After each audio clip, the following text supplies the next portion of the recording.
How to wire a wireless remote trigger for your prop controller. This wireless remote has two channels, A and B, A on the right side and B on the left. There are two side terminals, plus and minus. Connect a wire from the positive terminal to the positive input on the trigger. The wire from the negative terminal to the B terminal is only needed for the B remote, not for the A. Connect a jumper wire from the negative terminal to terminal A on the A remote side.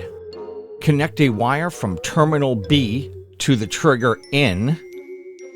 Then connect a wire from terminal A to the trigger negative input. And now to test my wiring prowess. Frickin' A. Listen to Hauntcast, Radio for Haunters, for more juicy haunt content.